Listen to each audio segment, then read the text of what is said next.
బాబా రెడ్డి గారు బృందం ఏర్పాటు చేస్తున్న సత్సంగానికి విచ్చేసిన సాయి పాదులు మనందరి తరఫున బాబా గారి దివ్య పాత్రను సాష్టాంగ నమస్కారం. అలాగే తమ నామస్మరణ, తమ చరిత్ర శ్రవణం, మననం, నిధిధ్యాసం చేసిన మహర్భాగ్యాన్ని మనందరికీ అనుగ్రహించిన సమర్థ సద్గురు సాయినాథుని దివ్య చరణాలకు సాష్టాంగ నమస్కారం చేస్తూ ఆధ్యాత్మిక గురువు గారి పాదపద్మాలకు నమస్కారం చేస్తూ ఈరోజు తమ స్మరణ చేసుకునే భాగ్యాన్ని మనందరికీ అనుగ్రహించిన సమర్థ సద్గురు సాయినాథుని దివ్య చరణాలకు సాష్టాంగ నమస్కారం చేస్తూ ఆధ్యాత్మిక గురువు గారి పాదపద్మ నమస్కారం చేస్తూ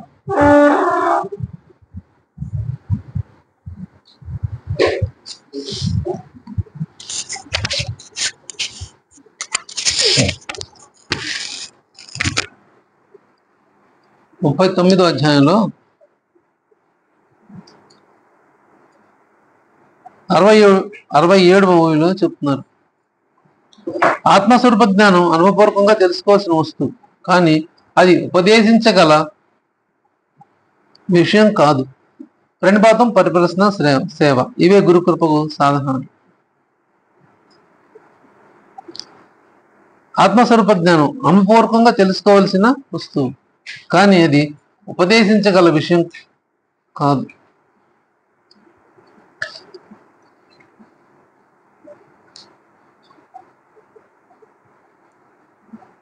అది ఎవరికి వాళ్ళకి స్వీయ అనుభవం ద్వారానే తెలుస్తుంది. జ్ఞానం అనేది ఉపదేశించదగ్గది కాదు.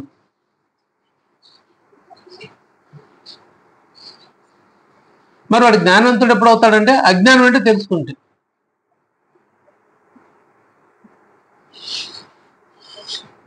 ముందు వాళ్ళు అజ్ఞానం తొలగించాలి. తొలగిస్తే మీది జ్ఞానమే. చీకటిలో ఉంది, చీకటిలో వెలుతురు ఎలా రావాలి? లైట్ వేస్తే వస్తుంది. అంటే అప్పుడు ఏమవుతుంది? చీకటిని పారద్రోలేం, వెలుగుని తీసుకురాలేదు, చీకటిని పారద్రోలేం, కాబట్టి వెలుగు వచ్చింది.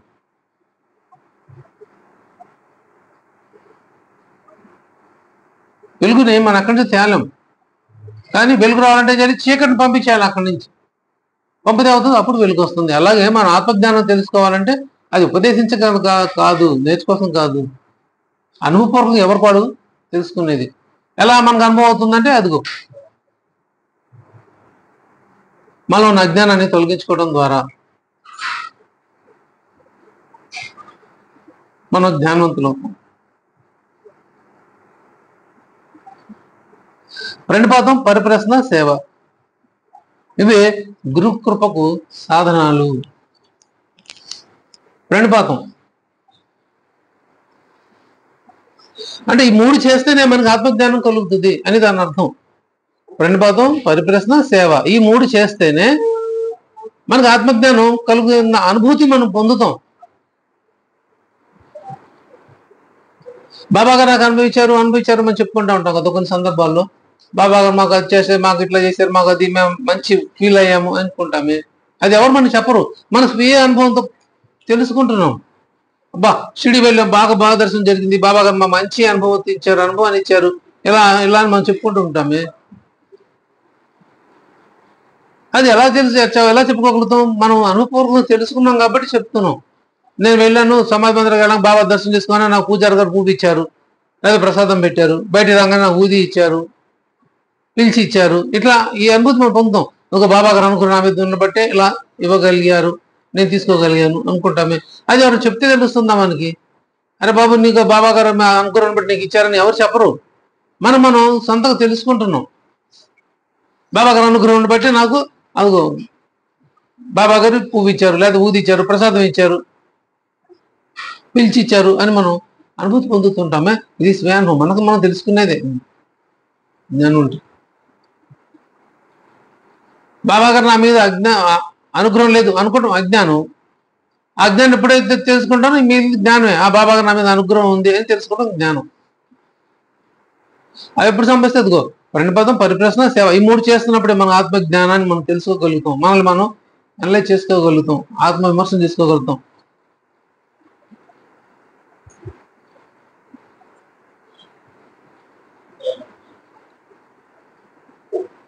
ప్రణిపాతం ఎలా చేయాలి బాబా గారికి? మనం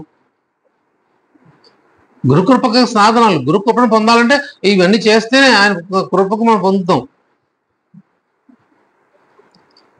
ఈ 3 చేస్తేనే బాబా గారి యొక్క కృపను పొందడానికి సాధనాలు, పనిముట్లు ఇవి. మనం అన్నం వండుకోవాలంటే ఎట్లా గిన్నె కావాలి, పొయ్యి కావాలి, బియ్యం కావాలి, నీళ్లు కావాలో అవన్నీ ఉంటేనే అన్నం ఉడుకుతుంది. లేకపోతే అన్నం అనలేం కదా. బియ్యం తీసుకొచ్చి పెట్టి పొయ్యి మీద గిన్నెలో వేస్తే అది అన్నం కాదు, అది బియ్యమే అవుతుంది. మరి అన్నం ఎప్పుడు అవుతుంది? నీళ్లు పోసి ఉడికించిన తర్వాతే బియ్యం అవుతుందా, అన్నం అవుతుంది. అది నీళ్లు పోసినా బియ్యమే, దాని రూపం మారదు, రూపాంతరం చెందదు. దాని ప్రధానంగా ఏం కావాలి? ఆ పొయ్యికి మంట కావాలి. మనం పెట్టి గిన్నె కింద మంట ఉంటేనే, వేడి ఉంటేనే అది ఉడికి తన రూపాంతరాన్ని మార్చుకొని అన్నంగా మనకు వస్తుంది, మన కడుపు నింపుతుంది. అప్పుడే అన్నం తింటున్నాం మనం, కూరైనా ఏదైనా. అలాగే గురుకృపను పొందాలంటే ఈ 3 సాధనాలు చెప్పారు: ప్రణిపాతం, పరిప్రశ్న, సేవ. ఈ ప్రణిపాతం మనం ఎలా చేయాలి? ప్రణిపాతం అంటే సర్వస్వ శరణాగతి చేయటం. శరణాగతి చేయడం, పూర్తిగా ఆయన మీద ఆధారపడిపోవడం. ఒక దీక్షిత్ గారి లాగా, ఒక మహాసభాపతి గారి లాగా, శ్యామలాగా కూడా. శ్యామ కూడా ఆధారపడ్డాడు.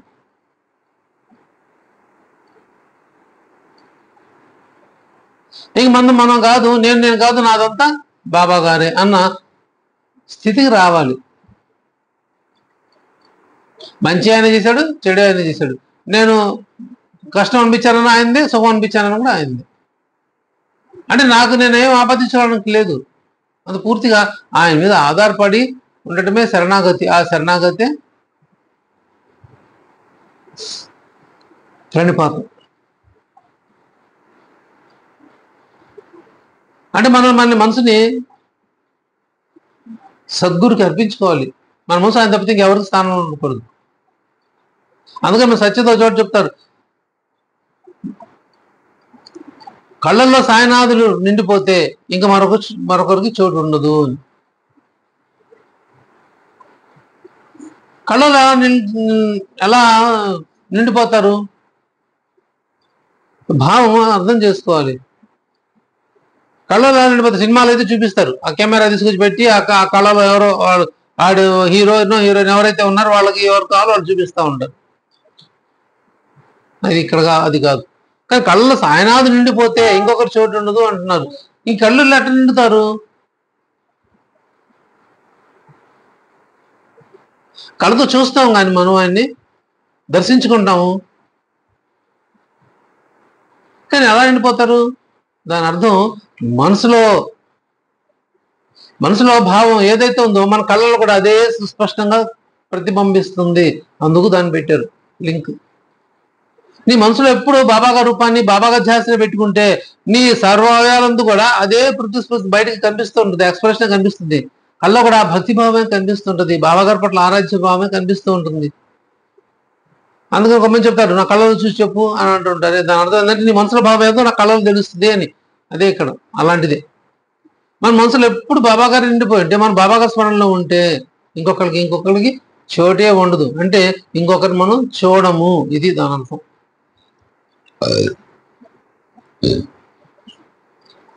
నా మనసు ఎప్పుడు బాబాగారిని కోరుకుంటుంది, నా కళ్ళు ఎప్పుడు బాబాగారిని దర్శనం చేయాలని అనుకుంటుంది.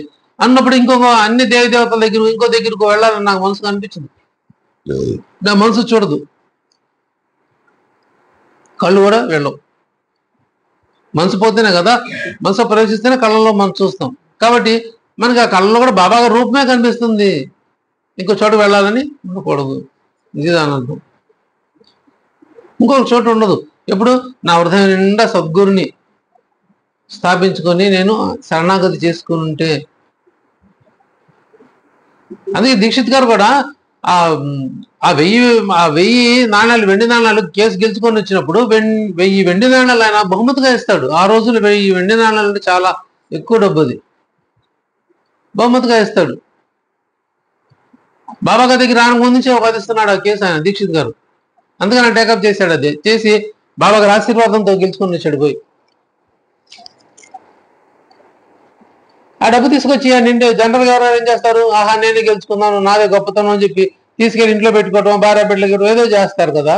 ఆయన బాంబే నుంచి ఆ డబ్బు మూట పట్టుకొని తీసుకొచ్చి బాబాగారు సమర్పించాడు. ఆ మూట తీసుకొచ్చాడు ఆయన. అక్కడి నుంచి ఆ కేసు గెలుచుకొని వచ్చి ఆ ఇచ్చి బొమ్మ తీసుకొని ఆయన ఇక్కడికి రావడం జరిగింది. వచ్చి బాబా దగ్గరికి ఇచ్చాడు. బాబా ఇదిగో ఏంట్రా ఇవి, ఇదిగో బాబా డబ్బు, కేసు గెలిచింది వచ్చింది. ఎవరు ఇవరా? మీయే బాబా. స్పాండెన్స్ గా అప్పటికప్పుడే ఆలోచించి ఆహా బాబా రిటైర్ ఏం చెప్తాం అని ఇంకా ఆలోచన లేదు. అప్పటికప్పుడు ఏదైతే మనం రియాక్ట్ ఎమ్మడప్పుడు అవుతూ ఉంటామో, మనసులో ఏదైతే భాషిస్తుందో అదే బయటకు వస్తుంది. ఆ బయటకు వచ్చినప్పుడు మనం ఎలా రియాక్ట్ అవుతామో సేమ్ అదే ఇక్కడ సిచ్యువేషన్. ఎవరిరా? మీయే బాబా. ఇంకంతే. అంటే శరణాగతి అయిపోయాడు అతను, ప్రణిపాతం చేసుకున్నాడు. శరణాగతి ఎప్పుడైతే అయిపోయాడో ఇంక నాది ఏమి కాదు అని ముందుగా నిర్ణయించుకున్నాడు. కాబట్టి ఎవరైనా మీయే బాబా అన్నాడు. ఇంకంతే.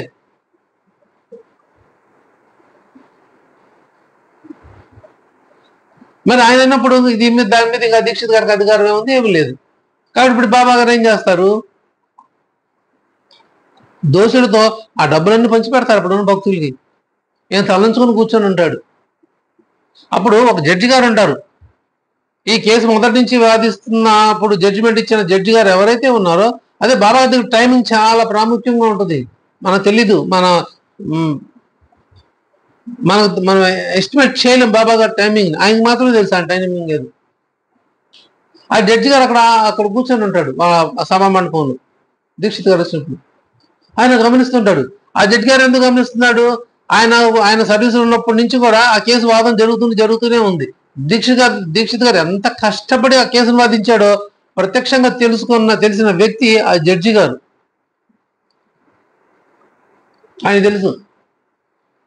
కాబట్టి ఆయన మార్చి చూస్తున్నాడు. ఏంది దీక్షిత్ గారు ఎంత కష్టపడి తీసుకొచ్చిన డబ్బులు బాబా గారు పంచి పెడుతున్నారా అని బాబా గారిని దీక్షిత్ గారిని చూస్తున్నాడంట ఆయన.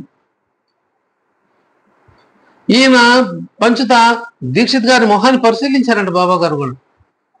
ఏంది వీళ్ళలో లోపం ఏమైనా కనిపిస్తుందా? మరి డబ్బు వాడే కదా గెలుచుకొని వచ్చాడు, నాకు ఇచ్చాడు, మరి ఆయన్ని ఇస్తాను పంచుతున్నాను, ఏమన్నా ఎందుకు పంచుతాను భావం ఎక్కడన్నా కనిపిస్తుందేమో అని గురువు పరీక్ష పెడతారు, గమనిస్తారు.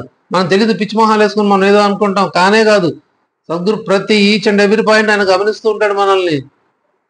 మన రాకపోకల్ని గమనిస్తారు బాబా గారు.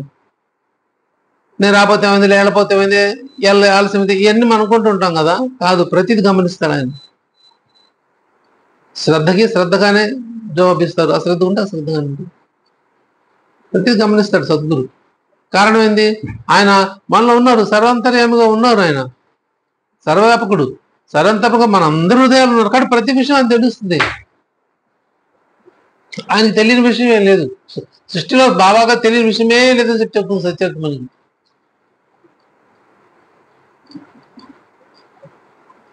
అయినప్పటికీ ఆ సంస్కారాలు పనిచేస్తున్నాయా లేవా అనేది ఆ సద్గురు గమనిస్తారు. ఆ దీక్షిత్ గారు మనం గమనించారు. ఏం లోపం ఉందా, వదిలేడా, వీడు ఇంకా ఏమైనా ఆశ ఏమైనా ఎక్కడ మిగిలిందా అని, ధనం మీద మోహం ఏమైనా ఉందా, అయ్యో నేను కష్టపడిన డబ్బులు కదా అన్న భావం ఎక్కడ కనిపిస్తుందా అని ఆయన చూశాడు. ఆ జడ్జి గారు కూడా గమనించారంట దీక్షిత్ గారు అలా మేలకుండా ఉంటే.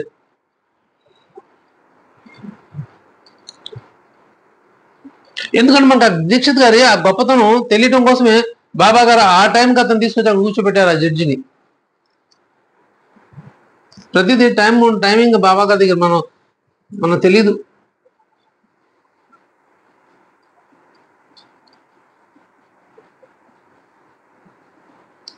అలా గమనిస్తూనే మొత్తం సంచిత ఖాళీ చేశారు బాబా గారు. ఒక్క రూపాయి కూడా పాపం దీక్షిత్ గారిని తీసుకునే లేదు. ఈయన అడగలేదు, ఏంది బాబా నా స్వార్థ్యతో నేను ఇంత కష్టపడి తెస్తే నువ్వు పంచి పెడుతున్నావేంది అని బాబా గారిని అడగలేదు. అడగడు. ఎందుకు అడగడు? అదిగో శరణాగతి చేసుకున్నాడు, ప్రణిపాతం. ఆ మహారాణి కూడా మొత్తం మళ్ళు మాణిక్యాలు అన్ని సంచుల్లో పెట్టి పంపిస్తుంది బాబా గారి దగ్గరికి. బాబా గారే ముట్టుకోరు. అప్పుడు మహాసపతి గారు బాబా బంగారం అంటాడు. అనగానే ఎవర్రా బంగారం అంటారు బాబా గారు. మీరే బాబా. అయిపోయింది. చూడండి, అది శరణాగతి అంటే అది అట్లా ఉంటది. అంటే ఎప్పుడు ఇంకా రెండో వారికి చోటు ఉండదు హృదయంలో, మనసులో, వారు తప్పితే. ఇప్పుడు మనం అమ్మ నాన్నగానే ఎవరు వస్తాం? అమ్మ అనగానే మన కన్న తల్లి ఎవరో ఆ తల్లి రూపమే మొదలుతుంది. నాన్నగానే మన కన్నతండ్రి ఎవరో ఆ రూపం వెళ్తుంది. భార్య అనగానే మన భార్య ఎవరో ఆ రూపం వెళ్తుంది. పిల్లలు అనగానే ఆ పిల్లల రూపం వెళ్తుంది. ఇంకా రెండో వాళ్ళు రారు. కారణం ఏంది? ఇంకొకళ్ళు ఎందుకు రారు అక్కడ? అది మన మనసులో వాళ్ళే ఉంటారు. అదిగో ఈ రూపం నా భర్త, ఈ రూపం నా భార్య, అదిగో ఈ రూపం నా పిల్లలు, నా తల్లి, నా తండ్రి, నా కదములు, వీళ్ళే వస్తారు. అంటే దాని ఉద్దేశం ఏంటి? మన మనసులో స్థిరం అయిపోయింది. ఇంకా మన మనసులో వాళ్ళని ఉంచుకున్నాం ఆ భావంతో. కాబట్టి బయటికి అదే వస్తుంది. మెమ్మనరా, మీ నాన్నరా, మీ అన్నరా, మీ అక్కరా, చెల్లి, తమ్ముడు, మీ భార్య, పిల్లలు వాళ్ళే వస్తారు. అలాగే సద్గురు పట్ల కూడా మనం అలా మనసులో నిర్మించుకుంటే, మనసులో ఫిక్స్ చేసుకుంటే, మన మాట చేత ఏదైనా సరే అని బాబా గారే వస్తారు. ఇంకా రెండో స్థానం ఉండదు కదా, మనం ఇవ్వం కదా. మన మనసు నిండా నిండిపోతే, హృదయంలో నిండిపోతే అదే భావంతో మనం ఉంటాం. కాబట్టి అక్కడ రెండో చోటు ఉండదు. అలా మహాసభాత్ గారు కూడా బాబాగా సన్నాగా చేస్తున్నారు కాబట్టి అదిగో ఆయన అనకుండా ఏం చేసేవాడు కాదు. ఓ రోజు దీక్షిత్ గారు బాబా పంపించమంటారా అంటారు. పంపించు అంటారు.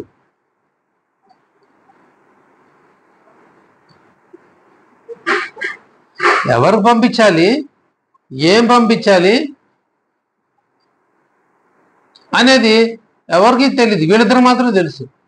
ఈయన కూడా అడుగుతాడు, బాబా పంపించమంటారా? పంపించు. ఏం పంపించాలి? ఆయన ఏం పంపిస్తా అన్నాడు, ఈయన ఏం పంపించమన్నారు బాబా గారు? మనం డిస్కషన్ చేసుకోలేదు.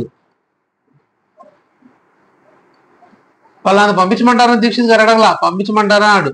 ఆయన పలానా ఏం పంపిస్తావు అని కూడా ఆయన అడగలా, పంపించు అన్నారు. అంతే. ఎమ్మటే 10 రూపాయల కాగితం తీసి ఒక కవర్లో పెట్టి అందించి ఒక కుర్రవాడికి ఇచ్చి మహాసభత్ గారింటికి పంపిస్తారు. అప్పుడు చాలా అవసరం డబ్బు ఆయనకి, ఎవరి దగ్గర ఆశించాడు కదా. అది అసలు క్యారెక్టర్ అదండి. దీక్షిత్ గారి క్యారెక్టర్ కూడా అదే. సద్భక్తులు ఎలా ఉంటారంటే, ఒకరు బాధపడుతుంటే ఇంకో భక్తుడు చూడలేరు వాళ్ళు. ఇదే బాబా, ఇది ఒక్క బాబా గారి దగ్గర మాత్రమే కనిపిస్తుంది, ఇంకెక్కడా కనిపించదు. మీరు పరీక్షలు పెట్టుకోవచ్చు. అయ్యప్ప స్వామి కాదు, ఇంక ఏ స్వామి దగ్గర కన్నా పోండి, ఒక బాబా గారి దగ్గరే ఈ దయా జాలి గుణాలు కనిపించేది, ప్రేమ అని కనిపించేది, ఇంకెక్కడ కనిపిస్తుంది. అది మన సాటి భక్తుడు ఇబ్బంది ఉన్నాడంటే ఇంకో సాయి భక్తుడు వచ్చి లిఫ్ట్ ఇస్తాడు. తను తగ్గ సహాయం ఏదో చేయటానికి సిద్ధంగా ఉంటాడు.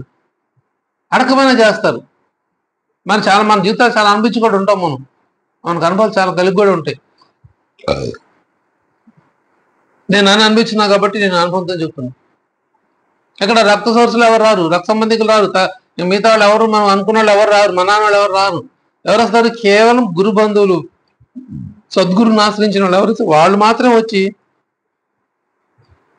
మనకు సహాయ సహకారం అందిస్తారు. ఇది ఒక బాబా గారి దగ్గర మాత్రమే దొరుకుతుంది, ఇంకెక్కడా ఉండదు ఈ రిలేషన్ అనేది. అందుకే చూడండి, ఎక్కడ ఏ గుళ్ళలోని గొడవలు వస్తాయి కానీ ఎక్కడన్నా బాబా గారి దగ్గర అటువంటి ఏమీ రావు. అప్పుడు ఇప్పుడు ఎప్పుడూ లేవు. ఓను వచ్చినా సర్దుకుపోతారు ఒకరికొకళ్ళు.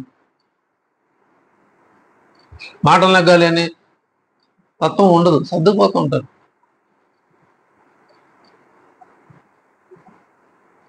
అందుకే నాకు కష్టాల్లో ఉన్నాడు, ఇబ్బంది ఉన్నాడు అని చెప్పి దీక్షిత్ గారు తెలుసుకొని 10 రూపాయలు ఇచ్చి పంపిస్తారు. ఏమంది ఆయన డబ్బులు పంపించమంటారని, బాబా గారు పంపించమంది కూడా పంపించు అన్నారు.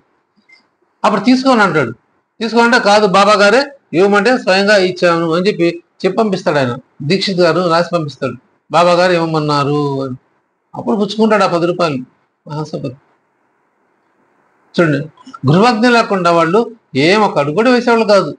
అది ఎప్పుడు చేస్తాం? ప్రణిపాతం చేసినప్పుడే, మన ప్రాణాన్ని ఆయనకు అర్పించినప్పుడే, మన తన్మన్ ధన్ వాక్కుల్ని ఆయనకు అర్పించినప్పుడే మనం శరణాగతులు అవుతాం. ఆయన తెలియకుండా ఏం తీసుకోవడం లేదు, ఏమి ఇవ్వడానికి లేదు.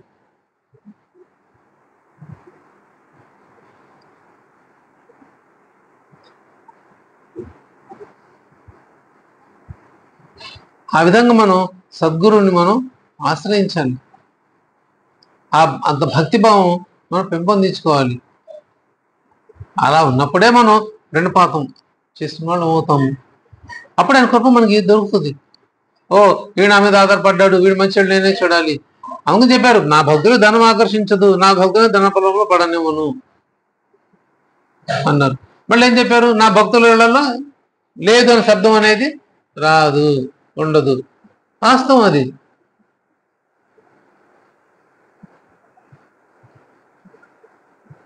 ఎప్పుడు ఉండదు. లేదు ఇప్పుడు ఈ క్షణంలో అనుకుంటే ఎలా పంపిస్తాడో తెలియదు, రేపు పొద్దున పంపించేస్తాడు ఆయన. మేము సార్ నలపాడు ఉన్నాం కదా, సత్సంగం పెట్టుకున్నాం, పెద్ద సత్సంగం, 60-70 మంది ఎస్టిమేషన్, భోజనాల ఖర్చులు, జేబులో రూపాయి లేదు.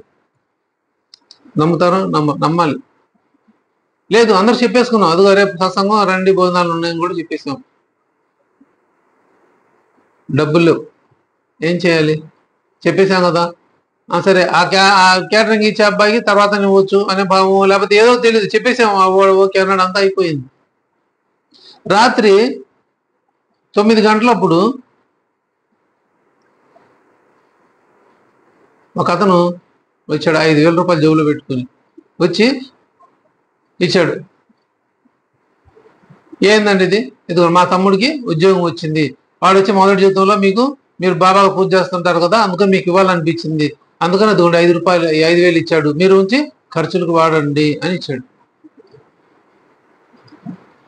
సాక్ష్యం ఉన్నాడు, ఇప్పుడు వాడు ఇక్కడే చల్లారపాలెంలో ఉంటాడు ఆయన. అతను సాయికి సార్, ఫిజిక్స్ సార్, కాలేజీలో ఇంజనీరింగ్ కాలేజ్ చదువుతున్నాడు.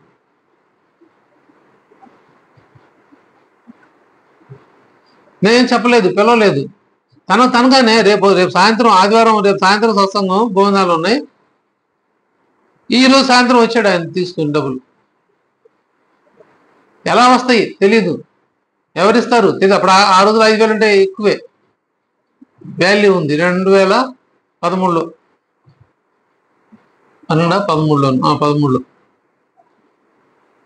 చూద్దాం బాబా గారు ఎలా తెప్పించుకుంటాడు చూద్దాం అని వదిలేసాం. కాకపోతే ఇంకా అప్పుడు అప్పు చేయాల్సి వచ్చింది, ఎవరిని అడగాలని అట్లా కూడా అనుకున్నాం. ఏదో చూస్తారు బాబా గారు చేస్తారని ఊరుకుంటామైంది. అదిగో ఆయనకాయనే 5,000 తెప్పి పంపించాడు. ఆ 5,000 రూపాయలతోనే ఆ రోజు కార్యక్రమం జరిగింది. వాస్తవం ఇది ఆధారపడటం అంటే. నన్ను నేను నమ్ముకోలేదు, నేను ఆయన నమ్ముకున్నా. ఏం చేస్తావు చేయి బాబా, నీ ఇష్టం, నువ్వు ఎలా చేస్తావు చెయ్యి, నీదే. అప్పుడు ఆయన పట్టుకుంటాడు. దీన్ని మనం చేస్తా మనం మన గొప్పతనం కూడా చాటుకుంటూ ఉంటాం. ఇప్పుడు బాధ్యతను ఆయనకు అప్పచెప్పేసామనుకోండి, అక్కడ మనకి ఏళ్ళు ఎట్టకూడదు. నాకు అది తెలుసు, నాకు ఇది తెలుసు, నాకు అది, నీకు ఇది అని మనం చాలా ఎంక్వైరీలు చేసుకుంటూ ఉంటాం. లేకపోతే మనం గొప్పతనం చెప్పుకుంటాం, చేస్తుంటామే.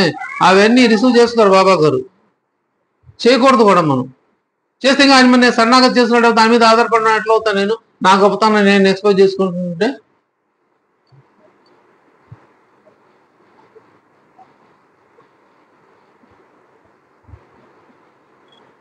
అంటే ఆధారపడడం ఎట్లా ఉంటుంది? మనకి వదిలేయటం ఇంకంతే. ఆయనకు అప్పచెప్పానా ఇంకంతే, నాకు తెలియదు బాబా.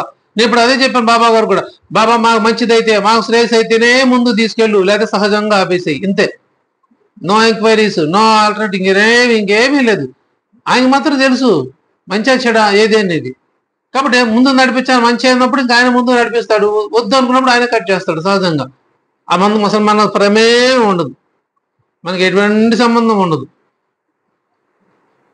సహజంగా ఆయన కట్ చేస్తాడు, వద్దు అనుకుంటే, మంచిది కాదు అనుకుంటే.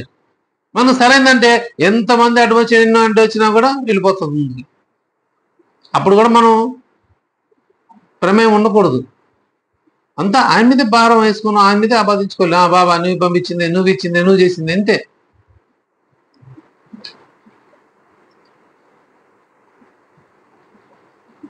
అలా ప్రణిపాతం చేస్తున్నప్పుడే ఆ సద్గురు యొక్క కృపను మనం పొందుతాం. ఆ వీడు నా మీద నిజంగా ఆధారపడ్డాడు, పరీక్ష పెడతారు బాబా గారు. శ్యామ వచ్చినప్పుడు కూడా అదే ఎక్కేమంటే కబర్దారా అన్నారు. అన్నప్పుడు ఏమైపోయాడు శ్యామ కూడా, అయ్యో తల్లిదండ్రుల బాబా గారు అనుకుంటే అన్న ఎక్కడ పోమంటాడు, ఈయన మళ్ళీ ఏంది ఇట్లా అంటున్నాడు అని చెప్పి ఎక్కడ కూర్చున్నాడు, వెళ్ళిపోలేదు. ఇంకోటి వెళ్ళిపోతాడు, బాబా నన్ను రానివద్దు అంటున్నాడు, నేను బతకాలి ప్రాణభయంతో వెళ్ళిపోతాడు. ఎక్కడో చోటుకు వెళ్ళి మళ్ళీ మందు వేసుకుందామని వెళ్తాడు. కానీ శ్యామ వెళ్ళలేదు, అక్కడ కూర్చున్నాడు. బాబా గారు తిట్టారు, శాంతి ఇచ్చిన నెమ్మది వెళ్ళి పైకి వెళ్ళాడు. అప్పుడు ఏం చెప్పారు, నా మీద విశ్వాసం ఉంచు, స్పష్టంగా చెప్పారు, నా మీద విశ్వాసం ఉంచు అని చెప్పారు బాబా గారు. అలానే ఏ మందు మాకు లేకుండా ఆయన తగ్గిపోయింది, విషయం దిగిపోయింది, రక్షించబడ్డాడు. బీవీదేవి గారు కూడా నేను చంపుతా, నాది ఇదని బెదిరించి నానా రభస చేసి తిట్టినప్పుడు ఆయన ఏమనుకున్నాడు బీవీదేవి గారు, అబ్బా సటకా దెబ్బలు కూడా పడతాయేమో, అబ్బా హ్యాపీగా ఫీల్ అయ్యాడు ఆయన. సటకాతో కలిసి కొడతారేమోలే, ఇంటి దెబ్బల ప్రసాదం దొరుకుతుందేమో అని ఫీల్ అయ్యాడు ఆయన. ప్రసాదం అన్నాడు చూడండి. అందుకని చేశారు బాబా గారు, వదిలి వెళ్ళిపోలేదు. తిడతాను బాబా అమ్మ కోపం వచ్చి వెళ్ళిపోలేదు, అక్కడే కూర్చున్నాడు. ఏం చేయరా, వెళ్ళరా, ఇప్పుడే బాబా గారికి ఆజ్ఞించారు, వెళ్ళి వాడకి వెళ్ళి మళ్ళీ రాపో అని. మళ్ళీ వచ్చినప్పుడు ఏం చేశారు, బాధపడ్డారు బాబా గారు. మరి అతను నా వస్తువు దొంగలిచ్చాడు కదా, అందుకే నేను అనుకుండా ఉండలేకపోయాను. నీ తెల్ల జుట్టు నిలిచిపోయినా నీకు ఇదేం పాడు బుద్ధి, నీకు జరీ వస్త్రాన్ని పట్టు వస్త్రాన్ని ఇవ్వడానికి ఉండగా నీ చింకి గుడ్డలతో నీకెందుకు. ఇంత స్ట్రైట్ గా ఉంటుంది బాబా గారి వ్యవహారం అంతా. అంటే నువ్వు అడిగిన జవాబు చెప్పడం నేను ఉన్నాను, నన్ను అడుగు, నా దగ్గర కూర్చో, నేను చెప్తా, నీకు నేర్పిస్తా, ఏం కావాలో చెప్తా. అంతేగాని నువ్వు వాళ్ళ వీళ్ళని అడగడం ఎందుకు అని. అది తనకు తెలిసేట్టు చేశారు బాబా గారు. అందుకే అనుకుంటాడు, ఓహో బాబా గారు ఇందుకోసమా నేను అతన్ని బాలరామని అడగడం బాబా గారికి ఇష్టం లేదు, అందుకోసం చెప్పి నన్ను ఇలా తిట్టారా, ఇలా చేశారా అని అప్పుడు తనగా అనుకున్నాడు. ఎవరు చెప్పింది కాదు, ఇది తనే భావం వచ్చింది, ఇది ఆత్మజ్ఞానం అంటే. మనకు ఎలా చేసుకుని తెలుస్తుంది. ఎరా ఏం చదువుతున్నావు, ఏం చదవమంటారు బాబా, ఆధ్యాత్మిక చదువు అన్నారు. అప్పుడు నా మనసును బాబా గారు గ్రహించి ఇప్పుడు నాకు జ్ఞాన చదవడానికి అనుమతిని ఇచ్చారు అని సంతోషపడతాడు. పడి అప్పుడు ఆ మనసు వస్తుంది, ఓ నేను బాలరామానికి అనడం బాబా గారికి ఇష్టం లేదు కాబట్టి నన్ను అట్లా చింగి గుడ్డలతో అన్నారు అని తను తెలుసుకోగలిగాడు. ఇది ఆత్మవిమర్శనం చేసుకోవడం లేదా ఆత్మజ్ఞానం. అందుకే వాళ్ళు భక్తులు అయ్యారు. అటువంటి భక్తిని మనం పెంపొందించుకోవడమే ప్రణిపాతం అవుతుంది. అంతే, ఆధారపడాలి అంతే, మనం ఇంకేం ఉండదు. ఆధారపడ్డప్పుడు ఆయనే రక్షిస్తారు. మన మంచివాళ్ళు ఆయనకి తెలుసు, మనకి ఏం కావాలో తెలుసు. మనం చేసినదల్లా ఆయన స్మరణ ఒకటే, ఇంక వేరే ఏమీ కాదు. అదిగో దీక్షిత్ గారు చెప్పినప్పుడు మనం కూడా చెప్తారు, నీ బాధ్యత అంతా నాదే అని. దీక్షిత్ గారు ఎలా చెప్పారు, అమ్మ దీక్షిత్ గారి భార్య అంతా నా బాధ్యత అంతా నాది, నేను తీసుకున్నాను అని చెప్పి ఆయన భార్య చెప్పి పంపిస్తారు బాబా గారు.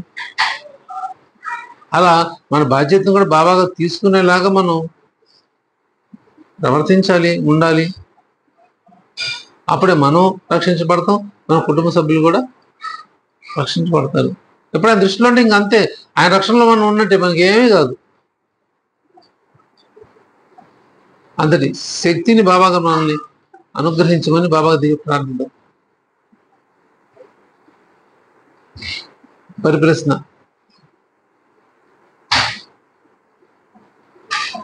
ప్రశ్న వేరు, పరిప్రశ్న వేరు. ప్రశ్న అంటే నోటికి ఏది వస్తే అది బాగా చెప్పేయటము, అడగడం ప్రశ్న. అది ఎందుకు చేశారు, ఇదేం చేశారు, అదేంటి ఇదేంటి, అది అక్కడ పెట్టారు, ఇది పెట్టారు అంటే ఇవన్నీ మనం అడుగుతుంటామే, ఇవి ప్రశ్నలు. ఏదైనా సరే ఆధ్యాత్మిక చెందింది పరిప్రశ్న. ఈ పరిప్రశ్న ఎలా ఉండాలి, వినయంగా చేతులు కట్టుకుని అడగాలంట. మనం ఎవరిని అడుగుతున్నామో ఆ గురువుని పరీక్షించాలని మాత్రం ప్రశ్నించకూడదు, అది దోషం. అలా ప్రశ్నించకూడదు. నాకు తెలుసు ఆ జవాబు ఇది, వీడు చెప్తాడా లేదా అనే ఉద్దేశంతో మనసు భావం పెట్టుకొని పైకి ఏమి ఎరగనట్టు నాగనాచార్య అడుగుతారే అలాంటివి చేయకూడదు. అది పరిప్రశ్న కిందకు రాదు, అది గురువుని వంచడం అవుతుంది. మరి పరిప్రశ్న అవుతుంది, నిజంగా మనకు తెలీదు, నిజంగా దాని జవాబు మనకు తెలీదు, అర్థం తెలీదు. అప్పుడు ఎలా అడగాలి, వినయంగా చేతులు కట్టుకొని వినయంగా అడగాలంట గురువుని. అయ్యా గురుగారు, ఇది నా సమస్య, ఇది నాకు అర్థం కాదు, దీని గురించి విశ్లేషించి చెప్పండి. అది కూడా ఆధ్యాత్మికత అయి ఉండాలి. మళ్ళీ కండిషన్ ఉంది అక్కడ, ఆధ్యాత్మికతకు సంబంధించింది అయి ఉండాలి. గురువుని వినయంగా అడగాలి. గురువుని ఏదో బజారు చేద్దామని గురువు చెప్పలేదు కాబట్టి అది వీడు చేతకానుడు తెలియనుడు అని మళ్ళీ అతని గురించి 10 మంది చెప్పే విధంగా మనస్తత్వం ఉండకూడదు.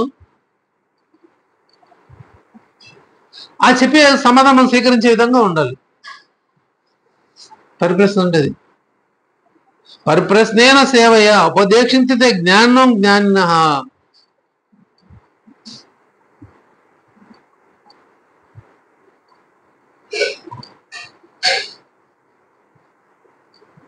సేవ అంటే ఇప్పుడు పరిప్రశ్న అనే సేవ అంటే ఏది? ఇదే బాబా, ఇదే ఇప్పుడు మేము చేస్తుంది సేవే కదా అంటాడు చంద్రకూర్ గారు. మరి అదే సేవ అయితే వ్యాసుడు పిచ్చోడా? మరి ఆయన ఎందుకు పరిప్రశ్నేన సేవయా అని సంబోధించాడు?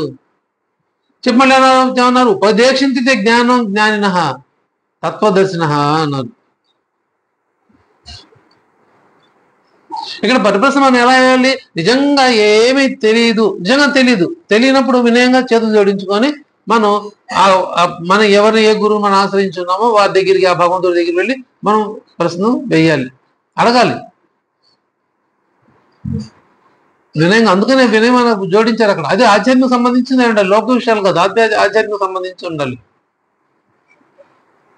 అలా ప్రశ్నించినప్పుడే మనం గురువు దగ్గర నుంచి మనం జవాబు పొందగలుగుతాం. బాబా గారి చేసింది కంటే అప్పుడు భక్తులు ఇదే పరిప్రశ్నలే వేసేవాడు. చాలా తక్కువ మంది బాబా గారితో మాట్లాడకుండా ఉండేవాళ్ళు. ఆ ముగ్గురు మాత్రం నోరెత్తే వాళ్ళు కాదంట. ఆ ముగ్గురు ఎవరా ముగ్గురు?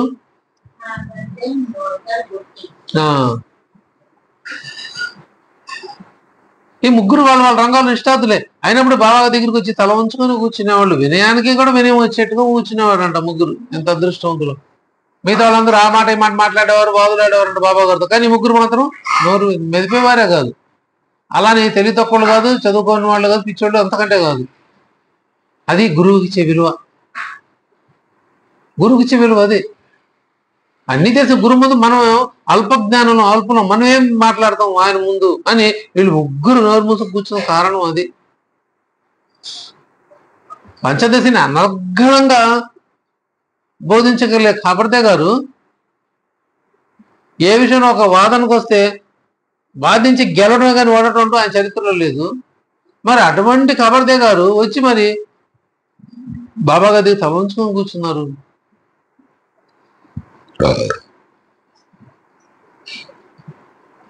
ఆ గర్భ శ్రీమంతుడు పుట్టి అంటే పుడుతుంతోనే ఆయన శ్రీమంతుడు. అంటే వాళ్ళ తాత ముత్తాతలు బాగా ఆస్తిపరులు అప్పటి నుంచే. అలా వంశపారంపర్యంగా ఆయన కూడా ఆస్తిపరుడు, అగర్భ శ్రీమంతుడు అయ్యాడు. మరి ఏమన్నా చేయగల, సాధించగల శక్తి స్థితులు ఉన్నవాడు బూటి. రెబల్గా ఉండేవాడంట. మరి అటువంటి బూటి వచ్చి ఏం చేశాడు? బాబా గారు తల ఉంచుకుని కూర్చున్నాడు. ఇదే బూటి ఆయన ఎత్తుకొచ్చేసాడు. తాజుద్దీన్ బాబా ఎత్తుకొచ్చాడు, ఇంట్లో పెట్టుకున్నాడు. ఎవరు వస్తారు రండా తీసుకెళ్ళడానికి. ఆయన భయపడి ఎవరు వెళ్ళలేదు. అప్పుడు ఆయనే మరి తీసుకెళ్ళి ఆయన ప్రదేశాన్ని మొదలటం జరిగింది. అప్పుడే చెప్తాడు, అయ్యా నువ్వు చేసిన సేవ చాలు, నువ్వు బయలుదేరి ఇక్కడి నుంచి నువ్వు షిరిడి వెళ్ళు, అక్కడే నీ స్థానం అక్కడే పొబ్బని చెప్పి బాబా దగ్గర పంపడం జరిగింది. తాజుద్దీన్ బాబా పంపించాడు బూటిని.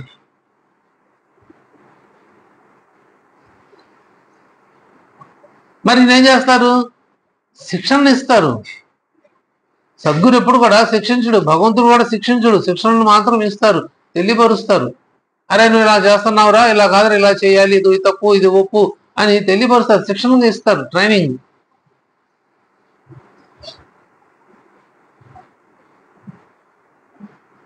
మనం ఎంత నేర్చుకుంటే అంత ఫలితం పొందుతాం. అది మళ్ళీ మన చేతిలోనే ఉందా, ఫలితం పొందాలా వద్దా ఏంటి అనేది.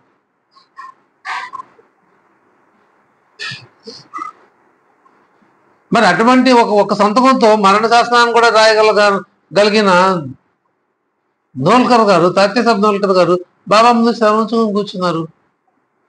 ఆయన ప్రార్థిస్తాడు, బాబా ఇదే నాకు చివరి తీర్పు కావాలి. అయినప్పుడు పండ్రిపురంలో గొడవలే జరుగుతాయి, ఆ మందిరం గొడవ వాళ్ళు కమిటీ వాళ్ళతో. దానికి ఈయన ఉన్నట్టుగా అనుకూలంగా ఇస్తారు. అది వాళ్ళ కోపం వస్తుంది, ఆ గుడి వాళ్ళకి కొంతమంది. అప్పుడు బాబా దగ్గర వచ్చి మొరపెట్టుకుంటాడు, బాబా నేను చేసిందే ధర్మబద్ధంగా నేను చేశాను, అది కూడా భగవంతుడి విషయంలో తీర్పు చెప్పి వచ్చాను. నేను చెప్పుకోవడానికి ఇదే నా ఆఖరి తీర్పు కావాలి బాబా, ఇంకా నాకు ఈ ఉద్యోగం వద్దు, ఈ జడ్జి ఉద్యోగం వద్దు, నన్ను తీసుకుని మీ పాదాలు కూర్చోబెట్టుకుని నేను బాబాని ప్రార్థిస్తాడు ఆయన నోల్కరు. పండ్రిపురంలో హారతులు జరగడానికి కారకుడు నోల్కర్ గారే. అక్కడ కూడా లక్ష్మీ రాధాకృష్ణ మాయే అమ్మాయి అక్కడ కూడా ఇంప్లిమెంట్ చేసింది హారతులు ఇలా ఉండాలి ఇలా ఉండాలని. దానికి సపోర్ట్ చేసిన వాడు నోల్కర్ చంద్రకర్ గారును, అది ఈయన నోల్కర్ గారు.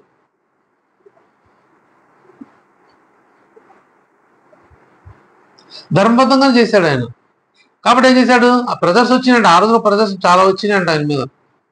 అవన్నిటిని వదిలేసి ధర్మం ఏదైతే ఉందో ధర్మానుగుణంగా నేను తీర్పడం జరిగింది ఆ రోజు పండరీపురం గుడి సంబంధించి. ప్రార్థించాడు, బాబా ఇదే నాకు లాస్ట్ తీర్పు కావాలి, ఇక నాకు వద్దు అని. అట్లానే వచ్చాడు, ఉద్యోగం ఏం చేశారు, వచ్చి బాబా దగ్గర స్థిరపడిపోయారు, ఇంకా వెళ్ళలేదు. సత్యస్వప్నాలు క్యారెక్టర్ చూడండి.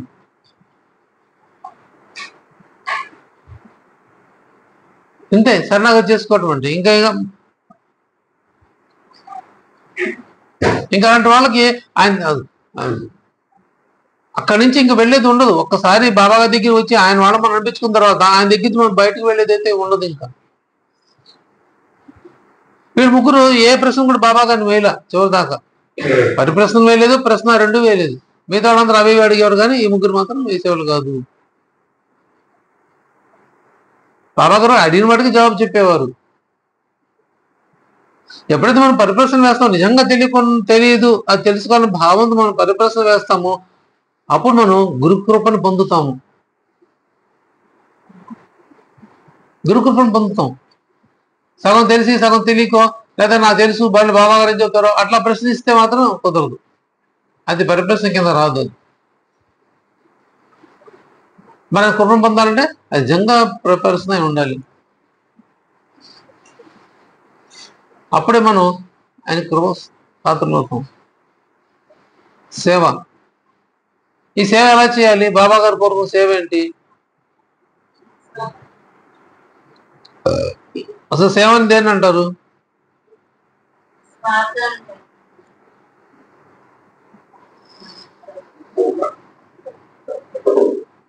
ఫలితాన్ని ఆశించకుండా చేసేది సేవ. నేను ఉద్యోగం చేస్తున్నాను, అది సేవ కాదు.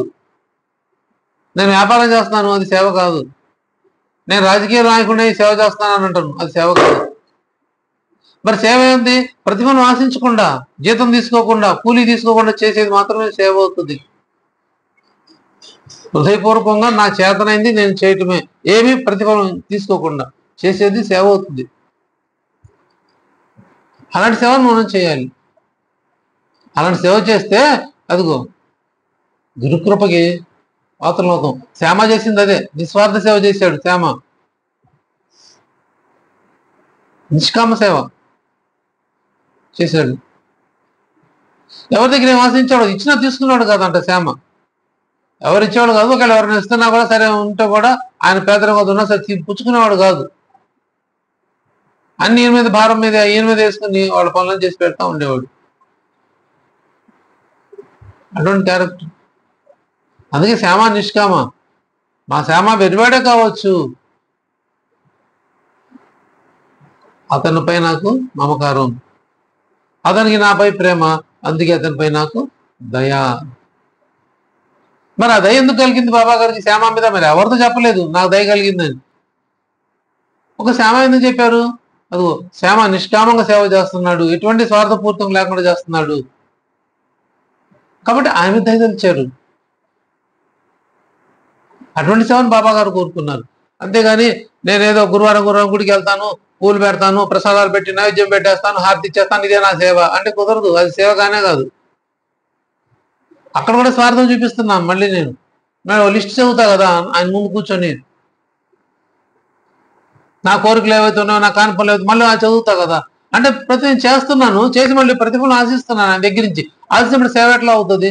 సేవ కానే కాదు, బేరం అవుతుంది, అది వ్యాపారం అవుతుంది, ఇచ్చిపుచ్చుకోవడం. నేను వాళ్ళు చేశాను బాబా, ప్రసాదాలు పెట్టేశాను, అదిగో నా లిస్ట్ ఇది, నువ్వు చదువుతాను, నాకు కోరికలు తీర్చు అంటే సేవ కిందకి రాదు. అది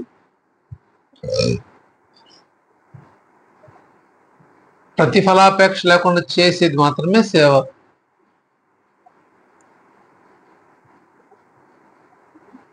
అందుకే ఇటువంటి సేవ చేస్తే చాలా. అందుకే బాబా గారు ఏమన్నారు, సేవ అంటే ఏందన్నారు. ఇప్పుడు మేము చేసేదే మీకు సేవ అన్నారు. ఏంటా సేవ చేస్తున్నాడు ఆయన? కాళ్ళు ఒత్తటం. ఆ సందర్భం బాబా గారు పాద సంవాహం చేస్తున్నారు. చంద్రకర్ గారు కాళ్ళు ఒత్తుతున్నారు. ఒత్తుతున్నప్పుడు ఆయన ఓళ్ళించుకుంటుంటే ఆ శ్లోకం ఏంటని బాబా గారు అడిగారు. ఆయన తెలియదేముంది, నీకు అర్థం కాదులే బాబా అన్నాడు ఆయన. పర్వాలేదు చెప్పు వింటా నేను అన్నాను. అప్పుడు ఆయన ఆ శ్లోకాన్ని చదివాడు. మరి దాని అర్థం ఏంది చెప్పాడు. ఇంతకుముందు కూడా ఎవరైతే దాన్ని అట్లా వ్యాఖ్యానించారో అదే అర్థం చెప్పాడు ఆయన. అయినప్పుడు మరి బాబా గారు ఏమన్నారు,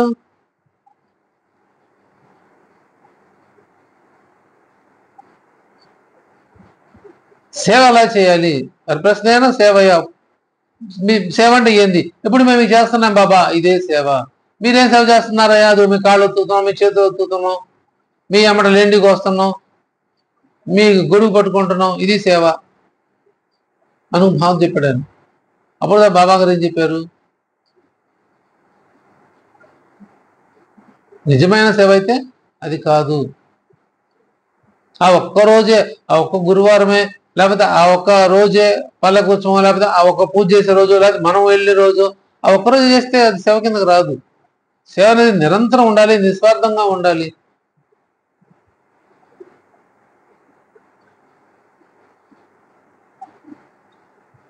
గురువుని వంచేట్టుగా ఉండకూడదు మనం చేసే పని, లేకపోతే మనం మాట్లాడే మాటలు కూడా గురువుకి డ్యామేజ్ అయ్యే విధంగా ఉండకూడదు.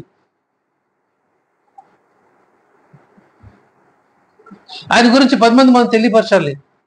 మనం పొందిన అనుభవాలు చెప్తూ వాళ్ళని కూడా తెలియపరచాలి. అదే సేవ బాబా గారు కోరుకుంది.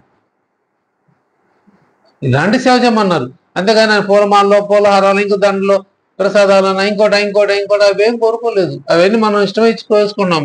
భక్తులు ముచ్చట తీరుస్తారు అంతవరకే. వాస్తవంగా అవేం అవసరం లేదు బాబా గారికి. కానీ మనం సంతోషంతో చేసుకుంటున్నాం కాబట్టి దాన్ని యాక్సెప్ట్ చేస్తున్నారు.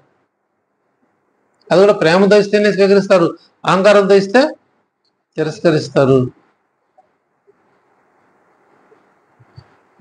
ఆ వెండి పళ్ళాల్లో అన్ని ప్రసాదాలు వచ్చినా కూడా అవన్నీ పక్క దూసేసి ఈ స్త్రీ పళ్ళం ఎందుకు తీసుకుని తింటున్నావయ్యా, ఇదే మా నచ్చలేదు జవాబు చెప్పు నిలబెట్టాడు శ్యామ బాబా గారిని. అన్ని వెండి పళ్ళాలు, అన్ని ప్రసాదాలు వచ్చినాయి, అవేం తినలేదు నువ్వు. అదిగో ఆ స్త్రీ తెచ్చిన పర్టికులర్ ఆ స్త్రీ తెచ్చిన వెండి పళ్ళాన్ని లాక్కొని తింటున్నావే, భుజిస్తున్నావే, అసలు ఇదేంటి స్వార్థం, నీకు ఎందుకు ఇది, మాకు అర్థం కావట్లేదు, ఇది జవాబు చెప్పు అని అన్నాడు. ఎక్కడెక్కడ బాబా గారిని ఆయన ప్రశ్నిస్తూ ఉండేవాడు. అప్పుడు 5 జన్మల గురించి చెప్పారు. ఎవరు ఆవిడ?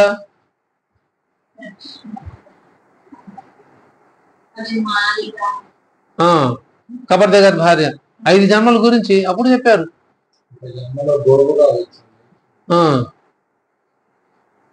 మొదట గోవుగా ఉండేది, తర్వాత మాలి ఇంట్లో జన్మించింది, తర్వాత ఏమైపోయింది, క్షత్రుడి ఇంట్లో పుట్టింది, తర్వాత వైశ్యుని పత్ని అయింది, ఇప్పుడు బ్రాహ్మణ కుటుంబంలో పెట్టి బ్రాహ్మణుడు పత్ని అయ్యి అదిగో ఇప్పుడు నా దగ్గరికి వచ్చింది. వరుసనే రావాలి.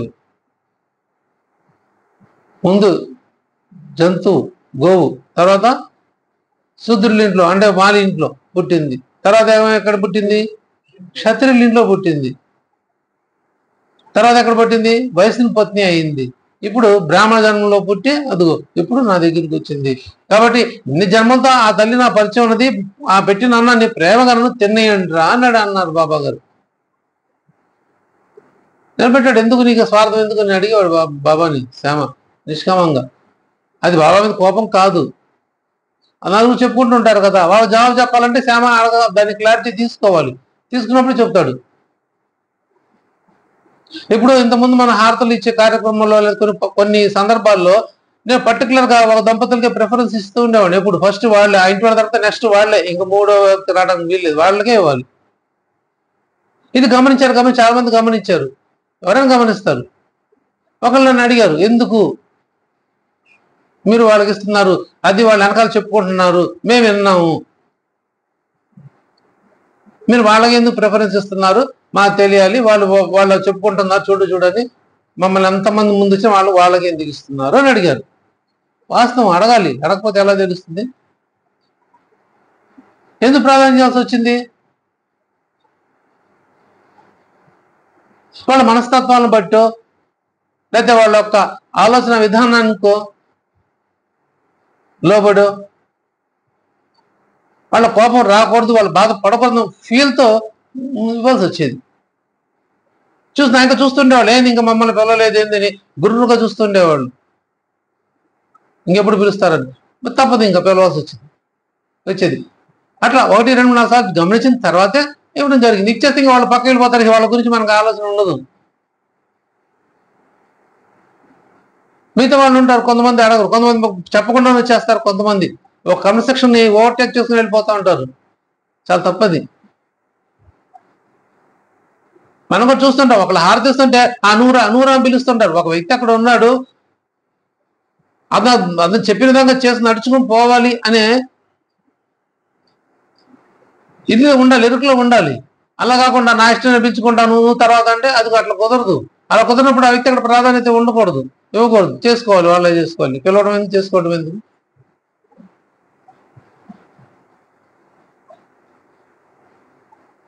ఇప్పుడు స్కూల్లో టీచర్ వచ్చిన తర్వాత పాఠం చెప్తున్నప్పుడు అరే నువ్వు చెప్పరా స్టూడెంట్ని అడుగుతాడు. అది పర్టికులర్ అడిగి స్టూడెంట్ని చెప్పాలి. అంతేగాని ఈ స్టూడెంట్లే చెప్పేయకూడదు, అదో నువ్వు ఆడిని అడుగు ఈయన అడుగు అని.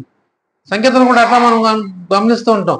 మనం వాళ్ళని పాడమంటే నేను పాడు, నువ్వు పాడు, నువ్వు పాడు అంటారు. అది కూడా క్రమశిక్షణ రహితం కాదు. అది మన ఇష్టమైతే చెప్పారు, ఇష్టమైతే మనం పాడాలి, అయితే నేను పాడలేదు, రైట్, అయిపోయింది.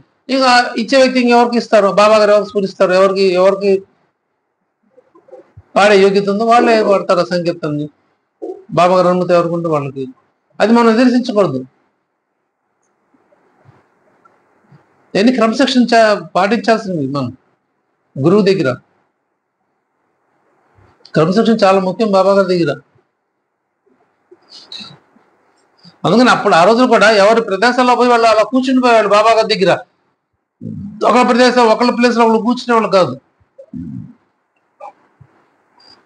బాబా గారు ఎవరిని అడుగుతారు వాళ్ళకి జవాబు చెప్పేవాళ్ళు. బాబా గారు అడిగిన మాటకు దానికి మాత్రం జవాబు చెప్పేవారు. ఓన్నే చదువుకు చెప్పుకుంటూ కూర్చున్నాడు కాదా అని. లేదు ఏమైనా సమస్య వచ్చింది, ఎవరికైనా ప్రాబ్లం ఎవరికైనా చెప్పాలి, మెసేజ్ ఇవ్వాలి, అది ఎవరో ఒకరి మీద పెట్టి చెప్తా ఉండేవారు. ఆ సూటిగా వాళ్ళ మనసుకు తెలుస్తూ ఉండేది, ఇది బాబా గారు నాకు చెప్పారు, నన్ను ఉద్దేశించి చెప్పారు అని. దానివల్ల అవుతుంది వాళ్ళ మార్పు అనేది వస్తుంది, మారే ప్రయత్నం చేస్తారు.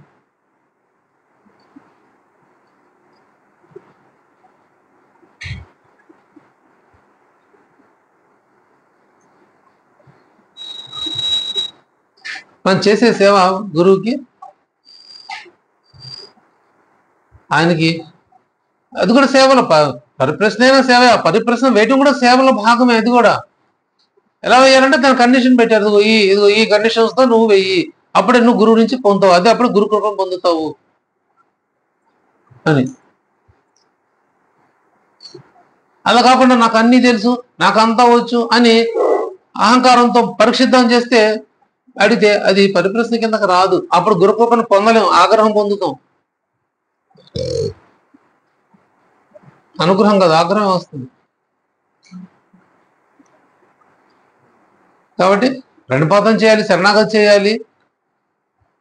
మనం ఆయన అడగాల్సిన గురువు గురించి మనం తెలుసుకోవాలన్నాడు, ప్రణిపాతం పరిప్రశ్నలాగా వేయాలి, తెలుసుకోవాలి, వినయంగా తెలుసుకునే ప్రయత్నం చేయాలి. ఆయనకి మనం సేవ చేయాలి. ఎలాంటి సేవ అంటే గురువు దగ్గర మనం పొందిన అనుభవాల్ని, సద్గురు దగ్గర పొందిన అనుభవాన్ని మనం ఇంకా 10 మందికి తెలియచేసి బాబా గారి గురించి మనం తెలిసే ప్రయత్నం చేయాలి.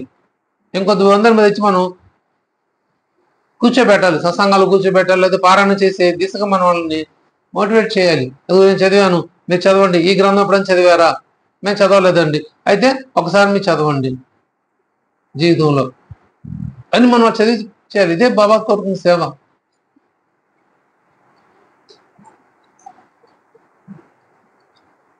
ఇంకెంత మించి ఆయనకి మనకి మన నుంచి ఏమీ కోరకలేదు, ఏమి అక్కర్లేదు కూడా బాబా గారికి.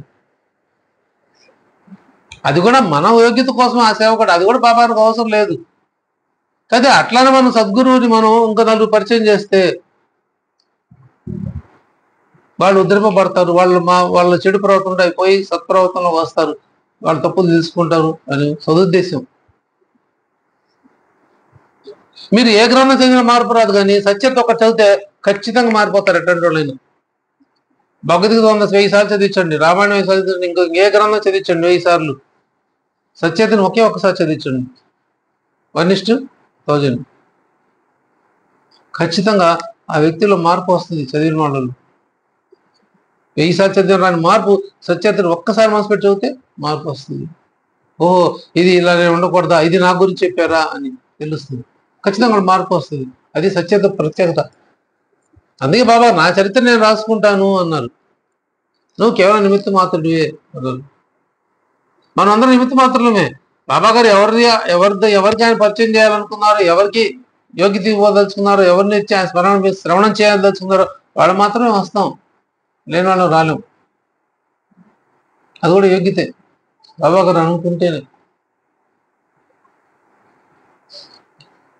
మనం షిరిడి వెళ్ళిన ఎక్కడికి వెళ్ళినా సత్యత గ్రంథం ఎప్పుడు మన చేతిలో ఉండవలసిందే. తెలియాలి. ఎప్పుడు మనం చేతిలో పట్టుకున్నామో అయ్యేందండి ఆ గ్రంథం నాలుగు చూపులను దాని మీద ఉంటాయి. ఇది ఏదైనా సత్యత అంటారు దీన్ని. ఇది డైరెక్టెడ్ టు ట్రాన్స్లేషన్ మరాఠీ నుంచి బాబా గారు రాయించిన గ్రంథం. మీరు ఒకసారి చదవండి. మీరేం చదువుతున్నారు? అది కాదండి, ఈ గ్రంథం ఒకసారి చదివి చూడండి. ఎక్కడ దొరుకుతాయండి? పలానా చోట దొరుకుతాయండి. అవకాశం లేదు, సరే మేము పంపిస్తాం, చదవండి. వాళ్ళ శ్రద్ధను బట్టి చెప్పచ్చు.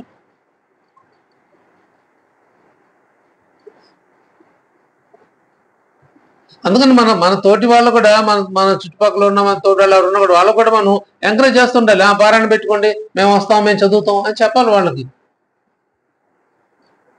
వాళ్ళు అనుకుంటారు మేము చదువుకోవాలి, ఎవరు రారు కదా అని కొంతమంది పెట్టుకోవడానికి వెనకాడుతూ ఉంటారు. కొంతమంది ఖర్చుద్దని వెనకాడే వాళ్ళు ఉంటారు. కొంతమంది ఇంకో రకంగా ఉండొచ్చు.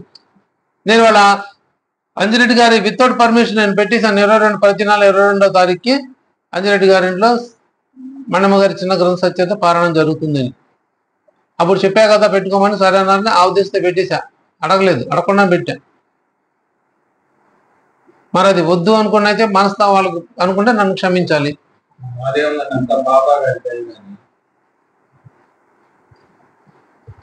అది చూసిన తర్వాత ఆ మెసేజ్ చూసి ఒకళ్ళు నాకు మెసేజ్ పెట్టారు, మా ఇంట్లో కూడా అట్లా పెట్టచ్చు కదా ప్రతి నెల అని. పెట్టచ్చు. అప్పుడు నేను బాబా గారు ఇద్దరే వస్తాం, మిగతా ఎవరు రారు.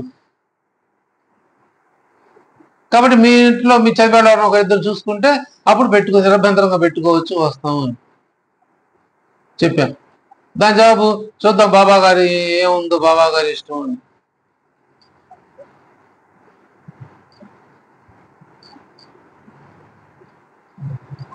మరి ఆయన అనుమతుంటే ఆల్రెడీ ఒక కార్యక్రమం జరుగుతుంది, దాని బదులు పారాయణం పెట్టుకోవాలి అనే ఉద్దేశం. మనం అనుకుంటే ఇది కాదు, బాబా గారు సంకల్పిస్తేనే అవుతుంది ఏదైనా. ఆయన సంకల్పం లేకుండా ఏది జరగదు.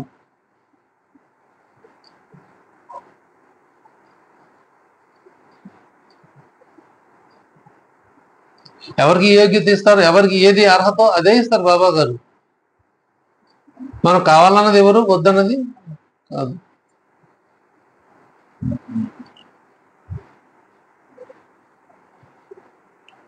అలా మనం పరిచయం చేసి మీరు పెట్టుకోండి అమ్మా, మేము వస్తాం, మీరు చదవండి, మేము వస్తాం, మీకు మేము సపోర్ట్ చేస్తాం, ఇట్లా మనం చేయాలి. అదే సేవ బాబా గారు. మనం ఎందుకంటే సేవ ఇంకేం చేయక్కర్లేదు. మన వాళ్ళు అన్నాలు కూరలు వండుకొని తీసుకెళ్ళి ఇవ్వాల్సిన పని కూడా ఏం లేదు ఎవరికి. మీరు పెట్టుకోండి పారాయణం, అదిగో నేను వచ్చి చదువుతాను, అదిగో ఈ టైం నుంచి ఈ టైం వరకు నేను ఉంటాను, కావాలంటే మళ్ళీ వస్తాను, మీకు ఇబ్బంది లేదని ఆ గృహస్థులకి మనం ఎవరికైతే చెప్తున్నాం వాళ్ళకి మనం కొంచెం ధైర్యం ఇవ్వాలి. ఇస్తే వాళ్ళ మైండ్ ఫిక్స్ అయిపోతుంది. నేను పెట్టుకుంటే వీళ్ళు మా టీచర్ నాకు వస్తారని, ఖచ్చితంగా వాళ్ళు వస్తారు, కాబట్టి పెట్టుకోవచ్చు, ఇబ్బంది లేదు అని వాళ్ళు ఒక ధైర్యంతో చేసుకుంటారు. ఇంకిద్దరు ఒకరు పిలుచుకుంటారు వాళ్ళు కూడా. అదే మన బాబా గారు చేసిన సేవ. అలాంటి సేవ చేసినప్పుడే సద్గురు యొక్క కృపను మనం పొందుతాం. ఆయన కృపను పొందాలంటే ఇది కూడా ఒక సాధనం, ఒక ప్రక్రియ. అందుకే బాబా గారికి వారి కథలంటే వారికి మక్కువ ఎక్కువ. ఆయన గురించి చెప్పడం ఆయనకి ఇష్టం. అందుకనే శ్రవణం తత్పరులు కాండి అని చెప్తున్నారు. శ్రవణం తత్పరులు కాండి. శ్రవణంలో అంటే శ్రవణంలో మునిగిపోండి. మీరు ఆయన గురించి వినండి. వింటేనే మనం 10 మంది చెప్పగలుగుతాం.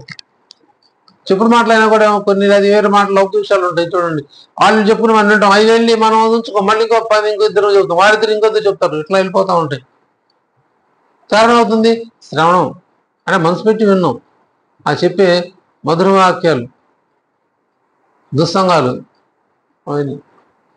అది దాని బదులు మన బాబా గారి విషయాన్ని మన మనసు పెట్టించుకొని మనం విని మనం ఇంకో 10 మంది బాబా గారి గురించి వాళ్ళకి పరిచయం చేయగలగాలి. అదే బాబా గారు మనం చేసే సేవ. అప్పుడే ఆయన కృపకు మనం పొందుతాం. ప్రణిపాతం, పరిప్రశ్న, సేవ, ఈ 3 సాధనల ద్వారా మనం బాబా గారికి ఇంకా దగ్గర కావాలని, బాబా గారి తత్వాన్ని మనం దర్శించుకునేలాగా బాబా గారు మన అందరినీ అనుగ్రహించమని, వారి సేవకి మనల్ని వినియోగించుకోమని బాబా గారి దివ్య పాత్రను ప్రార్థిస్తూ వేడుకుంటూ, శ్రీ సచిదానంద సమర్థ సద్గురు సాయినాథ్ महाराज की जय। सर्वे जना सुखिनो भवन्तु, लोका समस्ता सुखिनो भवन्तु, समस्त सन्मंगलानि भवन्तु। ओम शांति शांति शांति। करचरण कृतं वा कायजं कर्मजं वा श्रवणनयनजं वा मनसं वा पराधं विदितमविदितं वा सर्वमेतद् क्षमस्व। जय जय करुणाब्दे श्री प्रभो साईनाथ। श्री सच्चिदानंद समर्थ सद्गुरु साईनाथ महाराज की जय।